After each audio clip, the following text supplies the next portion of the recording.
Hello B.El.Ed third year. आज मैं आपका फर्स्ट यूनिट का लास्ट टॉपिक और सेकंड यूनिट का फर्स्ट टॉपिक कराने जा रही हूँ।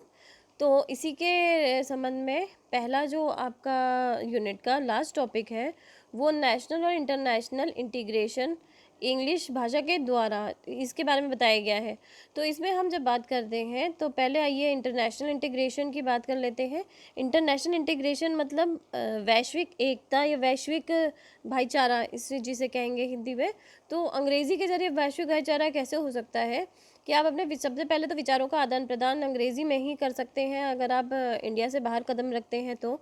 एशियाई देशों में कुछ ही दो तीन देशों को छोड़कर हिंदी जो है आप नहीं कम्युनिकेट कर सकते, और अदरवाइज़ आपको कोई ना कोई टूल्स यूज़ करने पड़ते हैं, जैसे कि वेरियस ऐप्स हैं या फिर ट्रांसलेटर्स हैं।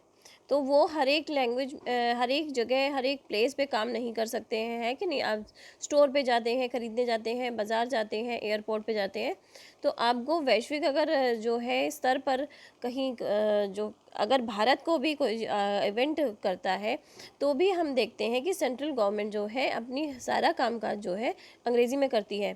इसी संबंध में ओलिवर गोल्डस्मिथ ने क्या कहा है, जो ये वो फीलिंग है वैश्विक भाईचारा कि जो एक इंसान के द्वारा नहीं बल्कि पूरे उसके राज्य के द्वारा उसमें होनी होती है, और उसे ये फीलिंग उसके अंदर भावना होनी होती है कि वो पूरी दुनिया का एक मेंबर है, एक सदस्य है।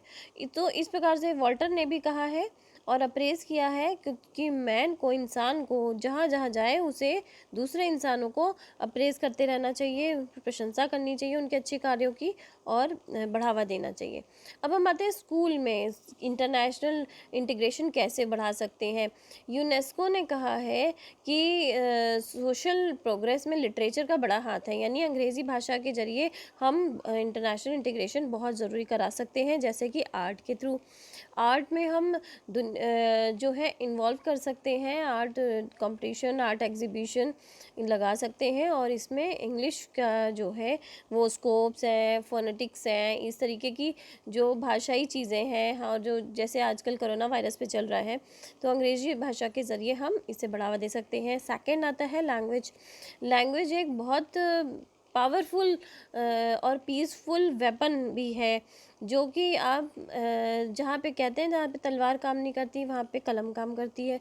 तो भाषा के ज़रिए हम बहुत सा अधिक भाईचारा बढ़ा सकते हैं और घटा भी सकते हैं, दोनों हमारे हाथ में है। साइंस देखते हैं तो साइंस में भी, साइंस जो है वो मानवता की पहचान भी है और मानवता के विनाश का कारण भी है। आगे हिस्ट्री में, हिस्ट्री इंटरनेशनल आउटलुक को देती है, बताती है। हिस्ट्री के ज़रिए हमें पता चलता है कि इंटरनेशनली मतलब वैश्विक विश्व में क्या होता था, सिकंदर महान कहाँ से आया था, और कोलंबस ने किस तरीके से जो है पता लगाया था बड़े महाद्वीप का। तो ये सब हमें पता कैसे चलता है, जब हम इंग्लिश भाषा के द्वारा जो है अंग्रेज़ी हिस्ट्री सब्जेक्ट जो है पढ़ते हैं या फिर और एक्सप्लोर करते हैं। तो जितनी भी इंसाइक्लोपीडियाज़ हैं इंग्लिश में है, तो आप उन्हें पढ़िए, और बच्चों को इंटरनेशनल इंटीग्रेशन के बारे में बच्चों को भी आप उसमें प्रोत्साहित कीजिए। आगे बढ़ते हैं एक्टिविटीज़। तो को करिकुलर एक्टिविटीज़ जो है वो इस तरीके से मनाई जा सकती है, जैसे बर्थ एनिवर्सरीज़ है। सबसे विलियम शेक्सपियर बहुत बड़े लिटरेरी पर्सन हुए, उनकी एनिवर्सरी बनाई जा सकती है। इंटरनेशनल वीक मनाया जा सकता है, रेड क्रॉस डे है या यूनेस्को डे है। इस तरीके से हम बहुत सारी चीज़ें मना सकते हैं। यूनाइटेड नेशंस बहुत सोसाइटीज़ जो है चलाती है, उनको भी हम फॉलो कर सकते हैं।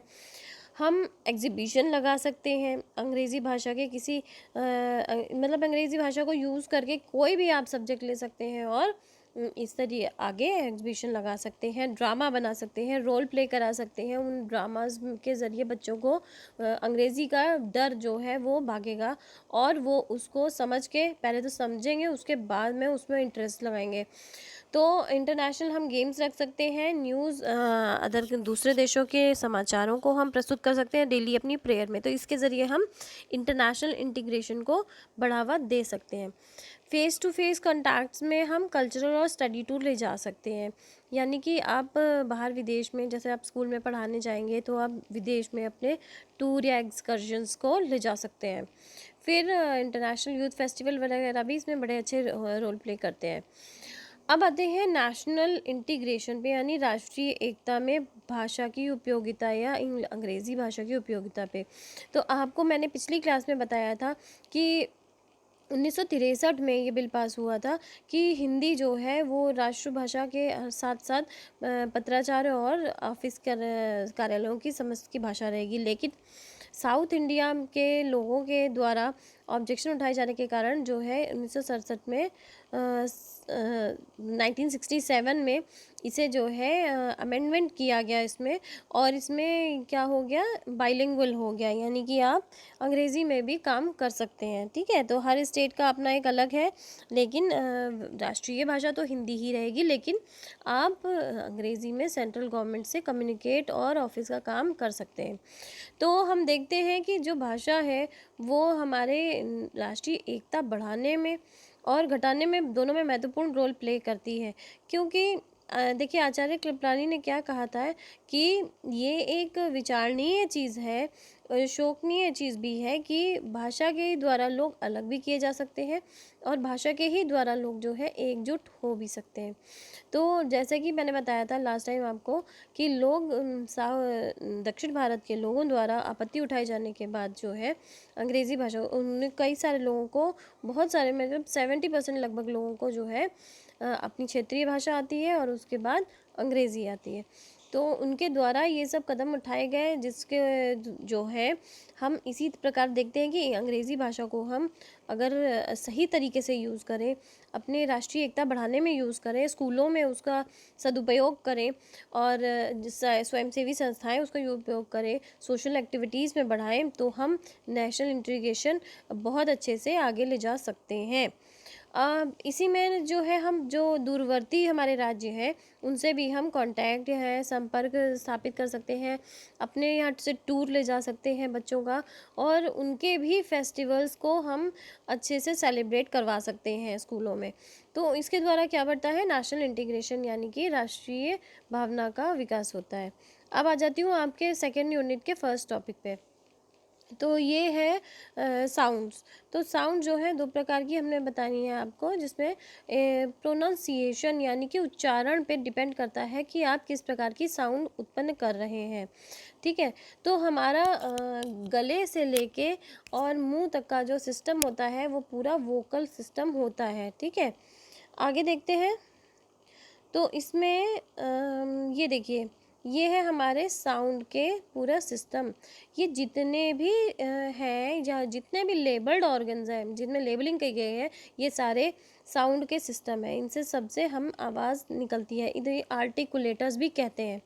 तो आर्टिकुलेटर्स में सबसे पहले हम देखते हैं upper lip, lower lip, nose, upper teeth, lower teeth. ठीक है, हम ये जो तालू होती है, जिसे हम तालू कहते हैं, जीभ जिसमें टच करती है, इसे हम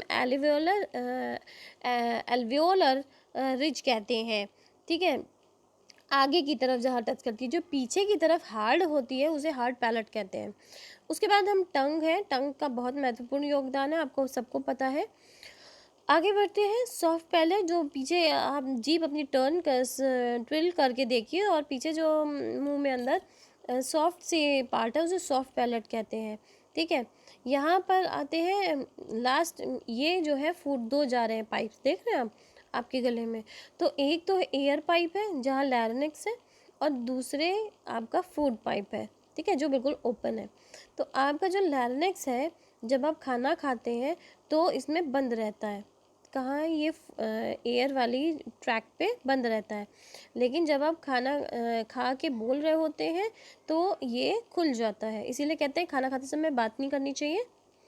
अब आते हैं इंग्लिश कॉन्सोनेंट्स और वोवल्स क्या होते हैं। तो कॉन्सोनेंट्स क्या होते हैं, ये वह स्पीच साउंड है, हमारे बोलने का यह वह ध्वनि है जो अंदर से गले से आती हुई हवा को रोकने के उपरांत जो भी हम अक्षर बोलते हैं उन्हें कॉन्सोनेंट्स कहते हैं। ठीक है, इसी के अपोजिट वोवल होते हैं। वोवल हम आगे पढ़ेंगे। अब ये देखिए, या तो थोड़े सी अंदर से आने वाली, गले के द्वारा अंदर बाहर निकाली जाने वाली हवा को हम रोक के जो वर्ड्स बोलते हैं, अक्षर बोलते हैं, उन्हें क्या कहते हैं, कॉन्सोनेंट्स। उसके बाद में फिर आगे देखते हैं। हाँ जी, ये देखिए प्लेस ऑफ आर्टिकुलेशन, ये देखिए दोनों पिक्चर्स में मैंने दिखाया है किस तरह से साउंड आई तो इधर लिप्स बंद है, जैसे हम कहें तो ये हमारे लिप्स बंद हुए लेकिन अंदर से हमने आवाज़ कर दी है, ठीक है। अब ये लैबियोडेंटल कहते हैं इन्हें, जब लोअर लिप आर्टिकुलेट करता है विद द अपर टीथ, ठीक है। जैसे अब कॉन्सोनेंट्स को ये फर्दर डिवाइड किया जाता है, ये आप नोट्स बना लीजिएगा, नोट्स बनाने के लिए है ये जो है आपके ज़्यादा डिटेल में नहीं आएंगे, तो इसे ये देख लीजिए। एयर स्ट्रीम मैकेनिज्म क्या होता है, state of glottis, position of soft palate, points of articulation और मैनर ऑफ आर्टिकुलेशन। यानी एयर स्ट्रीम मैकेनिज्म हम किस तरीके से यूज़ कर रहे हैं, जैसे हम कई लोग होते हैं बहुत ही क्लियरली बोलते हैं और कुछ लोग होते हैं जो कि बहुत ही अनक्लियर बोलते हैं, यानी कहते हैं ना मुंह में खा गए शब्द, तो इस तरीके से वो खाते नहीं हैं, वो एयर स्ट्रीम मैकेनिज्म होता है जिसे वो कंट्रोल नहीं कर पाते। फिर है स्टेट ऑफ ग्लॉटिस, तो ग्लॉटिस यहाँ पे है जिसमें कई लोगों की आवाज़ भारी होती है और कई लोगों की हल्की होती है। पोजीशन ऑफ सॉफ्ट पैलेट, तो सॉफ्ट पैलेट यहाँ देखिए आ करते हैं, पीछे जीभ टर्न करते हैं तो यहाँ टच करती है, मैंने बताया था, तो उसकी पोजीशन भी बहुत कुछ डिपेंड करती है। कई लोगों की जो है भारी निकलता है साउंड सिस्टम और कुछ का बहुत ईजी निकलता है। तो जैसे सिंगर्स होते हैं, सिंगर्स वालों का सॉफ्ट पैलेट और आर्टिकुलेशन और ग्लॉटिस की जो एक सेटिंग होती है वो बिल्कुल ही अप टू डेट रहती है। तो पॉइंट्स ऑफ आर्टिकुलेशन मतलब आप किस चीज़ पे ज़्यादा जोर देते हैं, जैसे कुछ लोग माँ पे ज़्यादा जोर देते हैं, तो कुछ भी बोलते हैं तो माँ की आवाज़ ज़्यादा आती है, कई लोग नाक से बोलते हैं, तो इसमें ये आर्टिकुलेशन यानी कि नाक का ज़्यादा है, ठीक है। जो नाक से बोल रहा है तो उसमें आर्टिकुलेशन नाक का ज़्यादा है। द मैनर ऑफ आर्टिकुलेशन कि आप किस तरीके से बात करना चाहते थे। फिर वोवल साउंड आती है। वोवल साउंड जो है वोकल ट्रैक में थोड़ा सा ऑब्स्ट्रक्शन यानी थोड़ी सी रुकावट पैदा करके जो साउंड बोले जाते हैं उन्हें वोवल्स कहते हैं। तो ये जो है वोवल अपनी लेंथ पे डिपेंड करते हैं, जैसे कि ए, अब मैं बोला ए, तो ये हमने दो लेंथ में एक ही वोवल बोला है, तो इसकी लेंथ पे डिपेंड करता है कि ये डिफ्रेंशिएट कैसे किए जाते हैं। इन्हें लिखते भी बिल्कुल अलग तरीके से हैं, अभी हम दिखाएंगे आपको। ये देखिए जैसे यहाँ पे लिखा है like in fur and murder, ठीक है, यहाँ पे स्ट्रेस दिया गया है और को लिखा यू आ रहा है लेकिन बोलेंगे क्या और।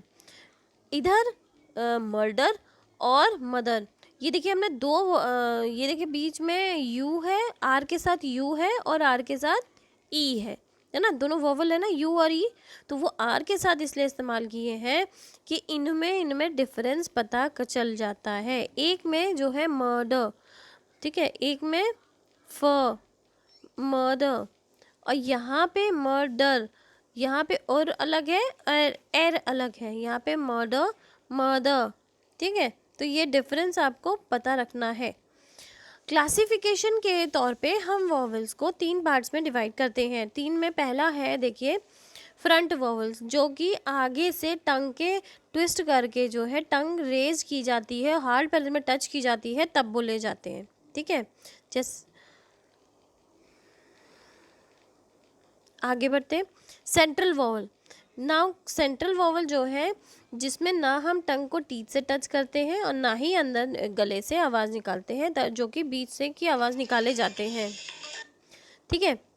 सेंट्रल वॉवल में देखते हैं ए, ठीक है, तो ए ना तो हमने टीथ को टच किया ना टंग को ट्विस्ट किया, तो आगे फिर हम टंग होल्ड कर आगे बढ़ते हैं।